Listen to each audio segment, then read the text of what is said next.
তো বলছিলাম, হ্যাঁ দেখলে বুঝতে পারবে কালারটা কিন্তু ধরনের চেঞ্জ হচ্ছে। তো আমাদের যে এই বিষয়ে যে ধারণা যে সাপে মাথায় কাটে এবং যাদেরকে কাটে তারা আজ পর্যন্ত কেউ বাঁচেনি, কিন্তু এরকম কি কোনোদিন শুনেছেন যে ও মাথায় কেটেছে কি? এরকম জানেন কি? ও কাটেই না, মোট কথা পুরো সম্পূর্ণ নন ভেনামাস।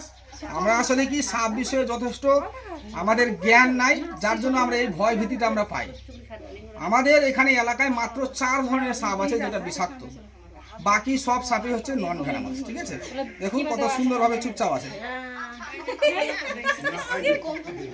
তো 4টে সাপ কি কি বলি? এটা হচ্ছে গোখরো, যেটা গহমা বলি। একটা হচ্ছে কালার, যেটা রাত্রিবেলা দেখতে পাবেন বিছানায় উঠে থাকে। আমার ভিডিও যারা দেখেছেন সঞ্জিত রাজবংশী বলে যে আছে, দেখবেন যে রাত্রি 12টা বলেন 2টো বলেন ওই সাপটাকে আমরা উদ্ধার করতে যাই। ওরা দিনের আলোতে থাকতে পারে না, সেই জন্য রাত্রিবেলা যায় এবং বিছানায় গিয়ে কাটে।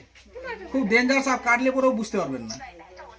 আর 3 নাম্বার হচ্ছে আপনার হচ্ছে শাখামুঠি, আর 4 নাম্বার হচ্ছে চন্দ্রগড়া। এই 4টে সাপ হচ্ছে বিষাক্ত। বাকি যত সাপ আপনারা সচরাচর দেখে থাকেন সম্পূর্ণটাই কিন্তু নন ভেনামাস, অর্থাৎ বিষযুক্ত নয়। সেই জন্য অযথা সাপ নিয়ে ভয় পাওয়ার কিছু নেই। আর আমরা সাপের ব্যাপারে সম্পূর্ণ একটা ভিডিওতে সম্পূর্ণ বলা সম্ভব নয়, তাই আমার ভিডিওগুলো যদি দেখে থাকেন তাহলে আপনারা সাপ সম্পর্কে যথেষ্ট এই বিষয়ে জানতে পারবেন, এবং এই বিষয়ে জানার দরকারও রয়েছে, কেননা আমরা না জানি, যার জন্য আমাদের কাছে সাপ একটা আতঙ্কের বস্তু। সাপে কেটেছে মানে মানুষ ভেবে নিজে